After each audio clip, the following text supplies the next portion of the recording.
Brigitte Lahaie, Sud Radio, le sexe au conseil. Alors, on va parler des positions idéales pour le point G, Arthur Vernon, mais bon, je ne vais pas vous donner de solution miracle. Mais sachant que le point G se trouve proche de l'entrée du vagin, il faut donc en tenir compte, de même que des petits couples sont plus efficaces. Donc en fait, c'est avec le bout de la verge qu'il faut exercer des petites pressions sur donc la face du vagin, donc parce qu'en fait, ce sont les racines du clitoris qui se situent à l'endroit de ce fameux point G. Et de préférence, il faut y aller un petit peu en biais, ça fonctionne mieux. Bon, alors la position idéale, ça va être évidemment la position de la femme de l'Amazone, hein, donc de la femme sur l'homme, qui va se pencher en arrière de manière à ce que le bassin soit basculé et que le gland donc soit en contact avec ce fameux point G. Alors, quand on dit ça, ça paraît pas simple, hein, on est d'accord, on voit que c'est déjà une position un petit peu compliquée pour les couples.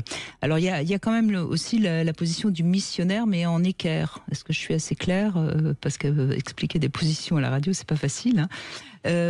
Mais il vaut mieux que le bassin soit légèrement surélevé, d'où la nécessité peut-être de mettre un coussin, un assez gros coussin sous les fesses de madame. Alors bien sûr, aujourd'hui il existe des jouets intimes qui sont spécialement étudiés pour le point G, mais je trouve que ce qui marche quand même le mieux, et certains sourciers sont particulièrement doués, c'est les doigts. Hein, c'est les doigts qui dans un premier temps peuvent faire découvrir cette zone particulière, en sachant que parfois les stimulations peuvent être plutôt désagréables, avec même parfois une sensation d'uriner, hein, puisque bon, la vessie n'est pas loin non plus. Alors ce qui est intéressant dans tout ça, c'est pas de spécialement arriver à stimuler le point G, c'est juste que ça donne l'occasion d'essayer d'autres choses, de découvrir d'autres choses, et ça permet aussi de faire comprendre aux femmes que dans le vagin, il y a des endroits plus innervé que d'autres et plus sensible, et que le vagin n'est pas mort, n'est pas silencieux, et que c'est toujours intéressant de le réveiller s'il est trop endormi. Voilà.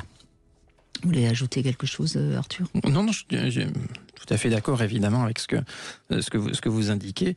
Et je pense qu'il y a certaines femmes qui, par cette stimulation du point G, vont ressentir un orgasme, et d'autres simplement du plaisir. Donc voilà, il y a aussi plusieurs types de ressentis en fonction de son anatomie. Voilà, il n'y a pas de systématisme sur la stimulation du point G. Non, c'est pas le starter booster de la sexualité féminine, mais c'est toujours intéressant parce qu'il y a quand même quelque chose qui s'y passe, évidemment.